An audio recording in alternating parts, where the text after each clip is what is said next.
కరీంనగర్లో ఎంపీ వినోద్ మాట్లాడుతున్నారు. ఇప్పుడు లైవ్ చూద్దాం.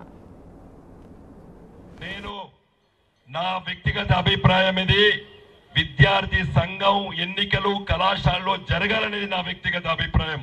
ఈ రోజు రాష్ట్ర ప్రభుత్వం అభిప్రాయం ఏది ఉన్నప్పటికీ కూడా, ఎందుకంటే ఒక ప్రజాస్వామ్య దేశంలో ఒక మంచి డాక్టరు ఏ విధంగా అయితే సమాజానికి అవసరమో, ఒక మంచి ఇంజనీరు ఒక నిర్మాణ రంగానికి అవసరమో, ఒక మంచి రాజకీయవేత్త కూడా సమాజానికి అవసరం. ఒక రాజకీయ నాయకుడు, ఒక సోషల్ సైంటిస్ట్ కెమిస్ట్రీలో డాక్టరేట్ పొందొచ్చు, జువాలజీలో పొందొచ్చు, బాటనీలో పొందొచ్చు, ఫిజిక్స్ లో పొందొచ్చు, టెక్నాలజీలో పొందొచ్చు, ఇంజనీరింగ్ లో పొందొచ్చు, మెడిసిన్ లో పొందొచ్చు. కానీ సోషల్ సైన్సెస్ లో, ఎకనామిక్స్ లో పొందొచ్చు, కామర్స్ లో పొందొచ్చు, లేకపోతే సోషాలజీలో డాక్టరేట్ పొందొచ్చు. కానీ సమాజాన్ని తీర్చిదిద్దేటువంటిది ప్రజాస్వామ్య దేశం లోపల, పార్లమెంటరీ డెమోక్రసీ లోపల రాజకీయ నాయకుడు. కాబట్టే ఈనాటి తరం రాజకీయాల పట్ల శ్రద్ధ చూపించాలని, మీలాంటి పిల్లలు మంచి రాజకీయాలను నేర్చుకోవాలనేదే నా అభిప్రాయం. దేశం గురించి, ప్రపంచం గురించి, రాష్ట్రం గురించి తెలుసుకోవాల్సిన అవసరం ఉన్నది. ఈరోజు తెలంగాణ రాష్ట్ర సమితి పార్టీని ఆవిష్కరించినటువంటి నాయకుడు మన గౌరవ ముఖ్యమంత్రి కల్వకుంట్ల చంద్రశేఖరరావు గారు.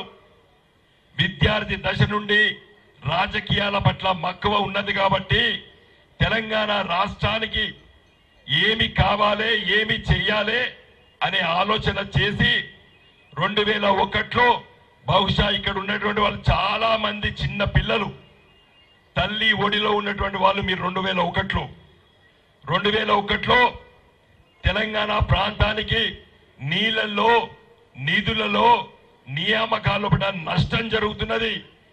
మన కడుపులో పుట్టిన బిడ్డలు అంటే మీకు అన్యాయం జరగబోతున్నదని ఊహించి తెలంగాణ రాష్ట్ర ఉద్యమాన్ని 2001లో మొదలుపెట్టినటువంటి నాయకుడు నేటి మన ముఖ్యమంత్రి కేసీఆర్ గారు.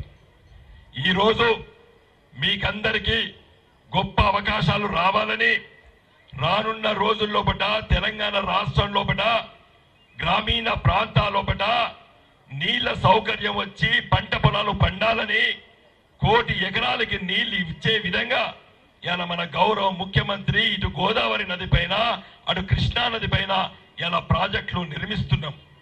అదే విధంగా తెలంగాణ రాష్ట్రం రాకముందు మీకు చాలా మందికి తెలియదు, ఇక్కడ ఉన్నటువంటి వాదము చదువుకునే రోజులలో రేపు 10వ తరగతి పరీక్ష రాయాలంటే రాత్రి ఇంట్లో కరెంటు ఉంటదా ఉండదా అనేటువంటి ఒక అనుమానాస్పద పరిస్థితిలో మేము చదువుకున్నాం.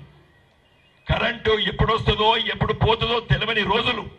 కానీ ఇలా 24 గంటలు వచ్చిందంటే అది కేవలం మన కేసీఆర్ గారి దూరదృష్టితోనే ఇలా జరుగుతుంది. అదేవిధంగా మిత్రులారా, ఇలా కరెంటు సమస్య పరిష్కారం చేసుకున్నాం, నీళ్ల సమస్య పరిష్కారం చేసుకున్నాం. తెలంగాణ రాష్ట్రంలో మంచి విద్యా సంస్థలు రావాలనేటువంటి ఆలోచనతోని ఇలా మన గౌరవ ముఖ్యమంత్రి గారుతో పాటు మాలాంటి ఎంపీలము, ఎమ్మెల్యేలు, మంత్రులు మేము పని చేస్తున్నాం. పార్లమెంట్ సభ్యుడిగా గత 5 సంవత్సరాలు కరీంనగర్ పార్లమెంటు నియోజకవర్గాన్ని నేను ప్రాతినిధ్యం వహిస్తూ కరీంనగర్ నగరంలో IIIT కావాలని చెప్పి పార్లమెంట్ లో గొంతు దించుకొని అరిచి ఇవాళ ఒక దశకు తీసుకొని రావడం జరిగింది. IIIT అంటే బాసర IIIT కాదు, IIIT on the line of IIT, NIT and IIIT. కేంద్ర సంస్థ అయినటువంటి IIIT కరీంనగర్ నగరానికి రావాలని చెప్పి నేను, గంగుల కమలాకర్ గారు, మా మంత్రివర్గ సభ్యులైనటువంటి ఈటల రాజేందర్ గారు ఇలా కరీంనగర్ లో IIIT కావాలని చెప్పి ప్రయత్నం చేయడం జరిగింది. బహుశా నాకంటే ముందు మాట్లాడిన గంగుల కమలాకర్ గారికి మీకు చెప్పొచ్చు, ఈ రోజు కరీంనగర్ నగరంలో ఒక IT టవర్ ను నిర్మిస్తున్నాం. IT టవర్ నిర్మించడం అంటే రేపు ఇన్ఫోసిస్, అదే విధంగా ప్రపంచ వ్యాప్తంగా ఉన్నటువంటి పెద్ద పెద్ద సంస్థలు, గూగుల్ లాంటి సంస్థలు, ఇన్ఫోసిస్, మైక్రోసాఫ్ట్ లాంటి అన్ని కూడా కరీంనగర్ IT టవర్ లో వస్తే ఇక్కడ చాలా మంది ఇంజనీర్ విద్యార్థులు ఉన్నట్టు కూడా అర్థమైంది.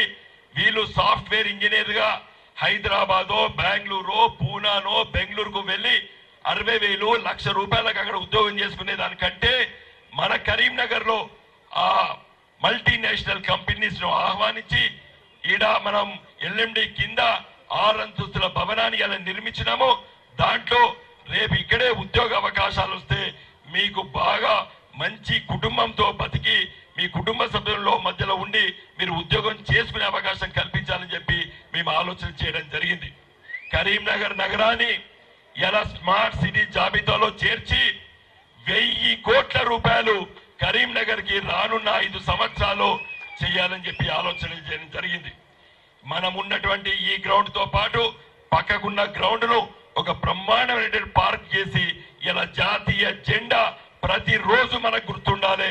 మనం భారతీయులము, మన దేశాన్ని మర్చిపోవద్దు అని చెప్పే విధంగా ఈ రోజు ఒక బ్రహ్మాండమైనటువంటి జాతీయ పతాకాన్ని కూడా ఇక్కడ ఆవిష్కరించడం జరిగింది. మిత్రులారా, కరీంనగర్ నగరాన్ని రానున్న రోజుల్లో ఒక బ్రహ్మాండమైనటువంటి నగరంగా తీర్చిదిద్దాలని చెప్పి ఆలోచనతోనే ఇలా తెలంగాణ రాష్ట్ర సమితి ప్రభుత్వం నడుస్తున్నది. పార్లమెంట్ లో గత 5 సంవత్సరాల నుండి కరీంనగర్ నగరానికి ఇలా హైదరాబాద్ కు నేరుగా రైల్వే మార్గం నిర్మించే విధంగా ఇలా కేసీఆర్ గారు 15 సంవత్సరాల క్రితం సర్వే చేపిస్తే తర్వాత వచ్చినటువంటి కాంగ్రెస్ ఎంపీ కానివ్వండి లేకపోతే కాంగ్రెస్ ప్రభుత్వం కానివ్వండి దాన్ని పట్టించుకోలేదు, తుమ్ము కూడా దులపలేదు. నేను ఎంపీ అయిన తర్వాత గత 5 సంవత్సరాల లోపల ఒకసారి 2017 బడ్జెట్ లో 350 కోట్లు, మొన్న ఫిబ్రవరిలో 2019 బడ్జెట్ లో 200 కోట్లతోని 550 కోట్లతోని ఇలా రైల్వే మార్గము దాదాపు సిద్దిపేట వరకు ఇలా పనులు ప్రారంభమైనాయి. వచ్చే 2 సంవత్సరాల లోపల కరీంనగర్ నుండి నేరుగా హైదరాబాద్ వెళ్ళడానికి ఒక రైల్వే మార్గాన్ని ఇలా తెలంగాణ ఉద్యమ పార్టీ నాయకుడు కేసీఆర్ గారి ఆలోచన మేరకు నేను దాని పార్లమెంట్ లో కొట్లాడి సాధించడం జరిగింది. అదే విధంగా మీకు అందరికి తెలుసు, జాతీయ రహదారులు national highways, Karimnagar is going to become a national highways hub. ఇలా కరీంనగర్, జగిత్యాల, కరీంనగర్, వరంగల్, కోదాడ వరకు ఒక జాతీయ రహదారి, కరీంనగర్ నుండి వేములవాడ సిరిసిల్ల మీదకి వెళ్ళి కామారెడ్డి పిట్ల వరకు ఒక జాతీయ రహదారి, అదే విధంగా ఎల్కతుర్తి, హుస్నాబాద్, మెదక్ నుండి ఒక జాతీయ రహదారి, తర్వాత ఇటు సీరొంచ వరకు మన జమ్మికుంట నుండి ఒక జాతీయ దారి. ఇలా జాతీయ రహదారుల హబ్ గా దీన్ని తీర్చిదిద్దాలని చెప్పి ఆలోచన చేస్తున్నాం.